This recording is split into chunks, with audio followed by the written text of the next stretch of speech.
mas lumalalim ang word war sa pagitan ni Senators Ping Lacson at Alan Peter Cayetano.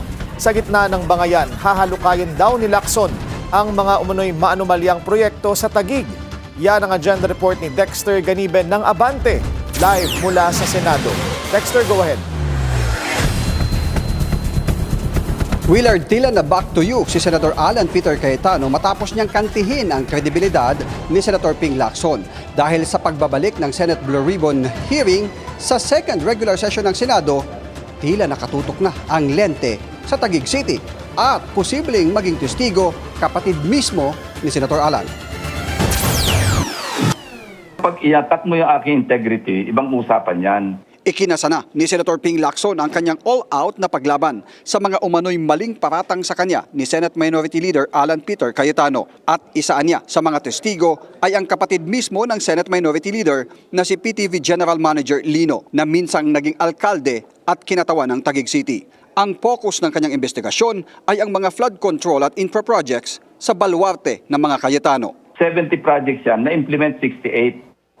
At ang yung dalawang proyekto na hindi na-implement, matter of record, nasa around 70 to 75 million lamang yun. Ang ibig sabihin, na-implement yan 6.715 billion.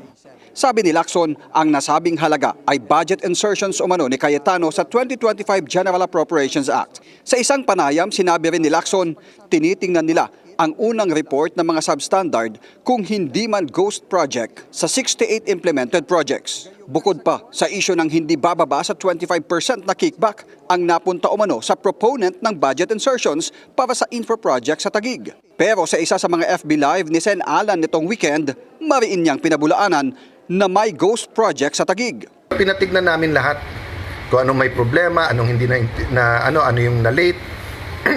Wala pong ghost. Excuse me. Wala pong ghost project sa Taguig. At kung may mapapakita po kayo, mananagot. Yun ang information, subject to validation. Yan ang sinabi sa amin nung kausap naming contractor na nangontrata sa Taguig, na hindi siya bumababa sa 25% yung singilan dyan sa siya. No? Ibibigay daw ni Lacson ang mga hawak niyang ebidensya kay Senate Blue Ribbon Committee Chair Erwin Tulfo. Una nang sinabi ni Tulfo, nakasado na ang flood control hearing kapag nabuo na ang komposisyon ng komite sa pagbubukas ng second regular session sa susunod na linggo. Bibigyan din niya ng kopya ang Office of the Ombudsman sa oras na makompleto ang detalye ng isinasagawa niyang investigasyon. Si Lacson ay Vice Chairman ng Blue Ribbon Committee. Sabi naman ni DPWH Secretary Vince Dizon, iniimbestigahan na rin nila ang mga ibinunyag ni Lacson. Willard, isang oras bago mag-umpisa ang Day 7 ng impeachment trial kanina ay nag-FB Live muli itong si Senator Alan. At binalikan niya si DPWH Secretary Dizon at sinabing bakit ngayon biglang sasabihin ni Dizon na mag-iimbestiga sila sa alegasyon ni Senator Ping Lacson na ghost project sa Taguig. Gayong nauna nang nag-imbestiga noon sa Taguig City at sinabing wala silang nakitang ghost project. Sinabi ng DPWH Secretary Vince Dizon, verify nila pag may ghost. I hope hindi siya magpa-pressure and I hope he tells the truth because 3 beses niya na sinabi sa akin na verify nila at walang ghost sa Taguig. Suportado naman ni Cayetano na maisama ito sa investigasyon ng Blue Ribbon basta't ang tututok ay ang una ng sinabing lilikhaing subcommittee na pamumunuan ni Senator Kiko Pangilinan.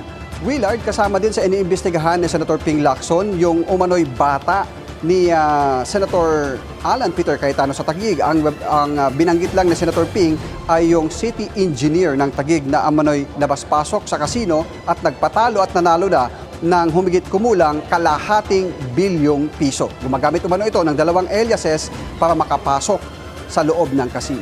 Willard?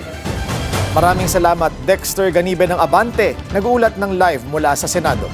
Manatiling nakatutok sa Bilyonaryo News Channel, sumubaybay sa aming social media accounts at mag-subscribe sa aming YouTube channel para sa mga eksklusibong balita at storya.